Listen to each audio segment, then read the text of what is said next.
Hey friends, we're getting ready to make some cinnamon rolls today, and I'm excited to share the recipe with you and hopefully you guys at home, even though you're separated from everybody else with some social distancing, can make some cinnamon rolls too. So the first thing you want to do with your cup of milk is go ahead and microwave it for 1 minute. So you take it over here and microwave it. I'll be right back. All right, so as that microwaves, we're going to go ahead and just talk through some of the other things that I want to remind you of. Maybe you were in some of my classes years ago at IB when I had the opportunity to teach there. And so first of all is, of course, sanitation. My soap got moved though. So hold on just a second. Here's my soap. So of course you want to make sure that your hands are washed before you would begin cooking at all. You'll notice I have on an apron. You wouldn't have to with your home cooking, but it's always a good idea to keep any germs away or hair or anything else like that. So wash your hands good. You could sing the ABCs or just know that you're waiting until your hands are clean. So in between your fingers, underneath your nails, make sure those are clean as well. Don't want to use your hands to turn off the water. Go ahead and grab a paper towel is best to dry them with, or just a clean towel that you don't use for dishes or anything else. So our milk is heated up. So our cup of milk in the microwave for 1 minute, and then we're going to go ahead and add the water to it. Cools it down just a little bit. I'm going to pour that into my KitchenAid. If you don't have a KitchenAid, that's really okay. You can use a hand mixer, and at one point you're going to go ahead and be kneading it with your hands anyway. So we're going to add in our yeast. I'm using some quick rise yeast and your half a cup of sugar. So this is 3 teaspoons. That's also a tablespoon of yeast, and then a half a cup of sugar. So what we're doing is proofing the yeast. We want it to prove itself, right? We want it to make sure that it's got some good abilities to help the bread rise. So we're just going to leave that in there. I'm actually going to cover it with a clean towel for a couple of minutes while we go over the other measurements. It's nice and cozy in there. It's all good. So the water for working with yeast, if it's too hot, it'll ruin the yeast. If it's too cold, it won't activate it. So think in terms of like baby bath water temperature. So you wouldn't have it scalding hot. You want to make sure that it is just a great temperature to be comfortable in. So that helps you give an idea of how hot it should be. So while that's going, I want to talk about the other measurements. The other things we're going to be adding in, we have a teaspoon of vanilla. I already have it all measured out and laid out here in place. We have a half of teaspoon of salt, 2 eggs. I've let them sit out for a little bit because room temperature eggs are really easier to and better to work with for baking.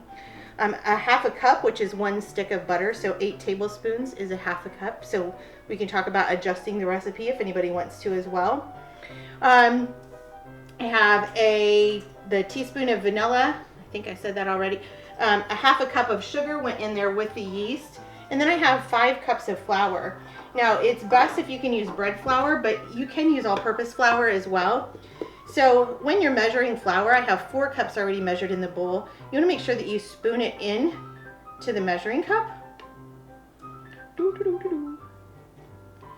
And just get it so it's over the top, what my children often say I am. And then you're going to level it off. So you'll see that these tools, a lot of them I'm using are from Pampered Chef. I really like their line. They have a really good product line. Okay, so now we have all of our ingredients all measured out and in place. I did use the sliding teaspoon and tablespoon measurements when I measured out the other ingredients.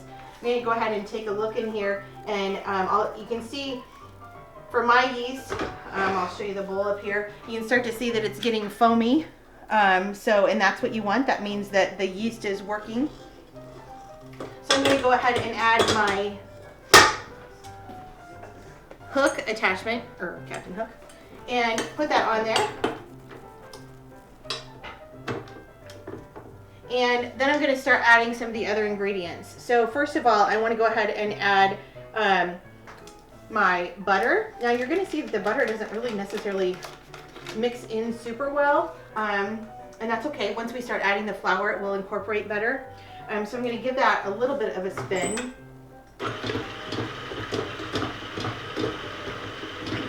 Again, it's starting to just break apart the butter and splash yeast all over the place because I'm really good at making messes.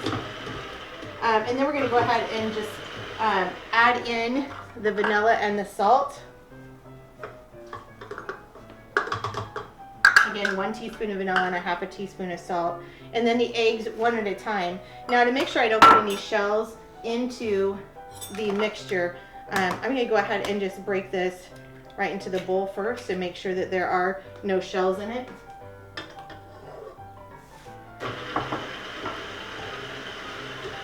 And then I'll do the same thing with the next one. And just drop it right in there.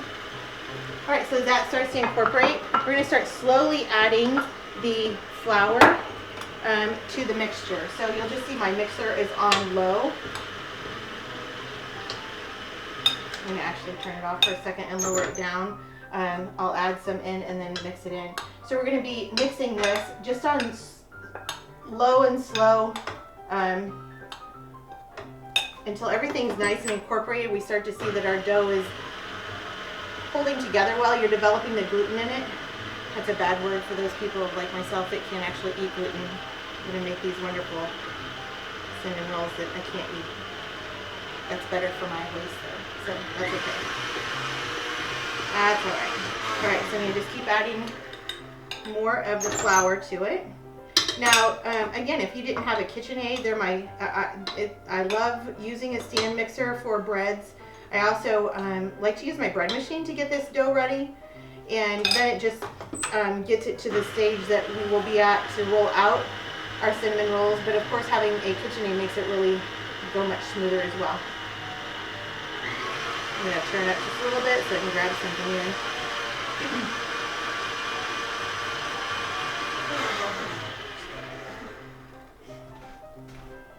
I'm going to grab a spatula to just kind of, I'll just use a spoon.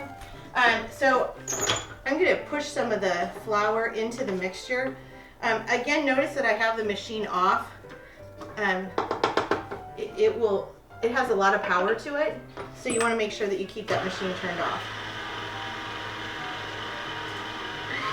So we're trying to just incorporate all that flour into the mixture.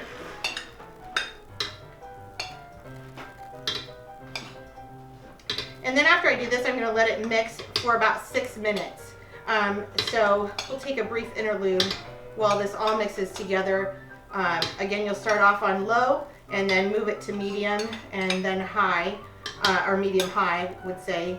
You'll notice with doughs it can take be a lot of effort for your mixer to be able to incorporate all that dough in there. So make sure you don't have it so far up that it's moving your machine around.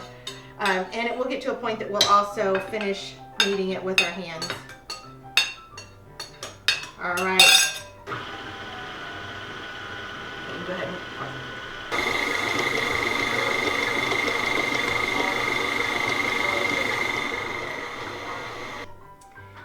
Hey, welcome back. As my dough got done for about 6 minutes, I can see that it has a nice shiny characteristic to it, which is great. But it is not as thick as I would like it to be, so it should be really forming a ball at this point. So I'm going to add a little bit of flour into the mixture.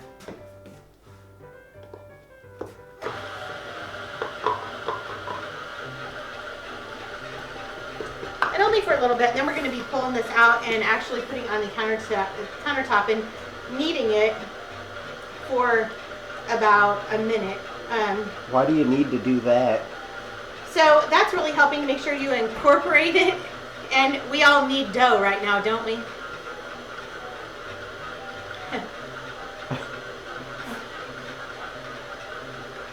So this is our way to have it. All right, so that's a better consistency. So I'm going to go ahead and just peel it down off of the hook. Thanks, Zach, for your question.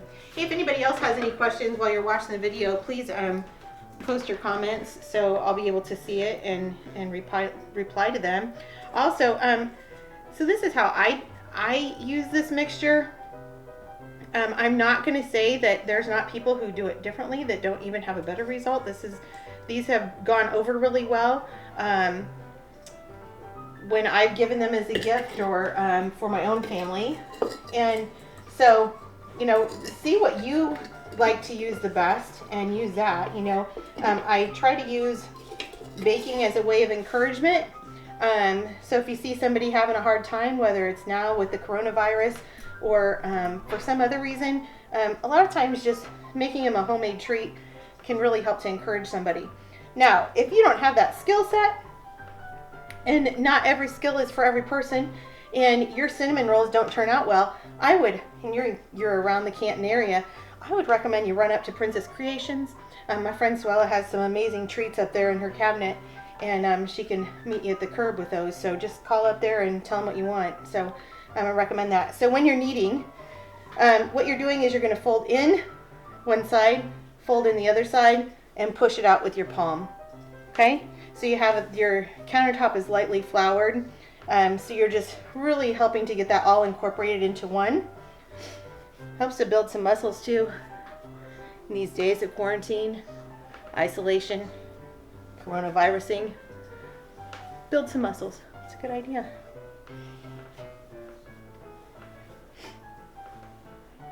So give me some shout outs too when you're watching this. If you're one of my former Family Consumer Science students, or maybe, hey, you're one of my German students right now. Guten Tag. Let me know. Let me know. If you're just trying it, maybe you were a former coworker or just a friend and wanted to learn how to make these cinnamon rolls. So the dough is nice and pliable. You can see that it's nice and stretchy, and that's what you want. You know then that your gluten has really been developed well. So you give it just a little bit more. And then I've taken the bowl that I had the flour in and I've cleaned it out while the dough was mixing. And I'm going to put the dough into there. I'm going to pop it into you could just leave it on a countertop to let it rise. You want it to double in size. I am going to put it in my oven though, and what you do with that is you set your oven temperature at 200 and then turn it off and place the dough into a greased bowl and cover it with foil, and it'll just help it to rise in there, and that again get your dough ready to be able to be rolled into cinnamon rolls then. When we make them into cinnamon rolls later today, we will you'll need again a half a cup of butter and a cup of brown sugar and then 5 tablespoons of cinnamon. All right, so look at that nice fun dough. We could knead it some more, but it has a good look to it. Has a little bit of a shine. So we're gonna pop it in the bowl. Here it is in the bowl. We're gonna cover it with foil and pop it in the oven. All right, so after the dough got to rise we had it in for about an hour and a half. And depending on what yeast you use, could be up to 2 hours. You just really want it to double in size. And you can see it's just a nice soft dough now. So how I like to roll them out, instead of adding extra flour into the dough, I go ahead and grease my countertop. I have a quartz countertop, so it makes it a really nice place to roll out dough. So I like to make it into a big giant rectangle. Pat it with my hands first, of course, that I just washed again. And then I also spray a coating on my rolling pin. So I would say I get it to about 12 by 24 would be a good guess. You'll also see I went ahead and melted my 1 stick of butter. Really as much as you can to use real ingredients, so butter is much preferred for us over margarine, but margarine will work too if that's what your budget can kind of afford as well. So so I have this rolled out, and it has a nice feel to it, so I can tell that it rose well and is well prepared. So go ahead and put my rolling pin away now in the bowl that had the dough in it. So I do things a little bit differently with the cinnamon rolls than some people do.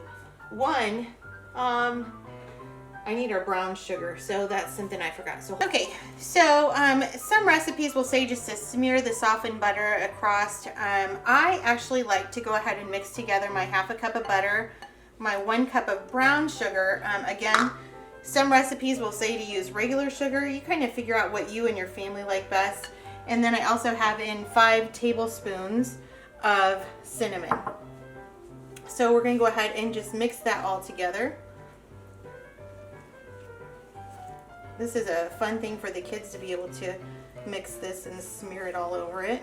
And as long as your hands are washed, you could even do it by hand. Finger painting with cinnamon, butter, and brown sugar. I mean, what could be more fun than that, really? So, and now I'm just going to go ahead and start spreading it. This would also be a time that if you wanted to add some pecans or walnuts to your recipe, you could do that as well.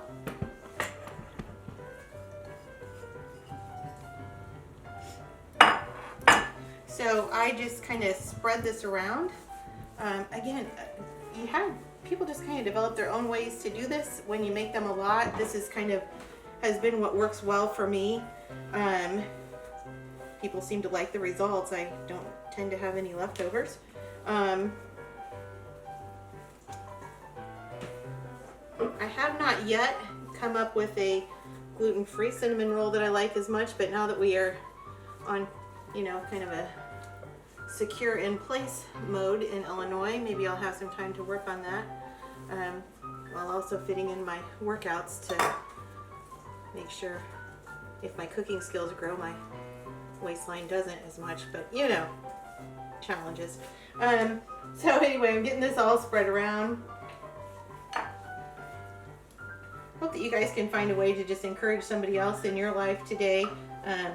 You know, just sending a note, calling somebody, just trying to encourage people, as this can be a difficult time right now. All right, so it's all nicely spread around. Now I'm going to start rolling up the dough. You do not want it to roll it too tight, so I'm just going to kind of loosely roll it. If you roll your dough too tight, when you bake it, they're going to kind of cone up in the center. Now they're still going to taste good, but it won't have the same look. So I'm just loosely rolling it up.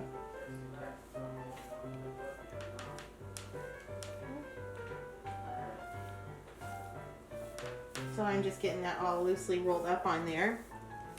It usually makes kind of maybe around 3 dozen. Really depends on the thickness that you make the cinnamon rolls.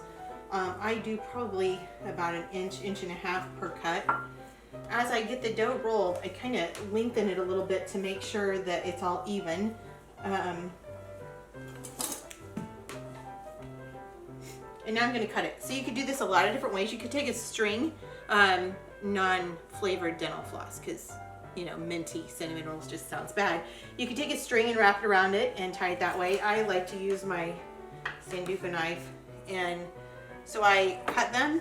I make sure that I have, it's probably about an inch and a half apart. You could measure it if you wanted it exactly. I know there's some of my friends on there that would probably do that. You can do that. And so we're just going to get these all cut. And then what's going to happen is after they're all cut, they're going to go ahead and be put in the refrigerator, covered, of course, overnight. If you were like, okay, no, I need these cinnamon rolls today, I want them now, you know, you could let them rise on your counter for an hour or so, again, and then bake them today. I really like being able to make these at night, especially if I have a lot of things going on. Maybe if it's, you know, you have some kind of family get together or something, some brunch that you want to do. I like having them so that I can just pop them right in the morning. Now you could also freeze these and then just let them thaw. So you could take it at this point and freeze them. Or you could let them, you know, and let them thaw and then do the same procedure that we will do. So in the morning, we'll get you to this place on the video, and then in the morning you will see me make a cream cheese frosting. So you'll need a half of container of cream cheese, so 4 ounces of cream cheese, and powdered sugar and a stick of butter. So we'll get the cream cheese frosting ready with that. So these are the product right now. So you'll see tomorrow, when you take them out of the fridge, you won't notice that they've risen a lot, but they will be prepared to then rise in the oven. Sometimes I just push them down so that they're all the same level. And it's a homemade product, so it's not going to all be that they're exactly factory made. You don't want them to be, right? You want it to be just delicious goodness right out of your oven tomorrow. So we'll put the lid on these and pop them in the refrigerator, and then we'll be ready to bake them up in the morning. All right, do something great today.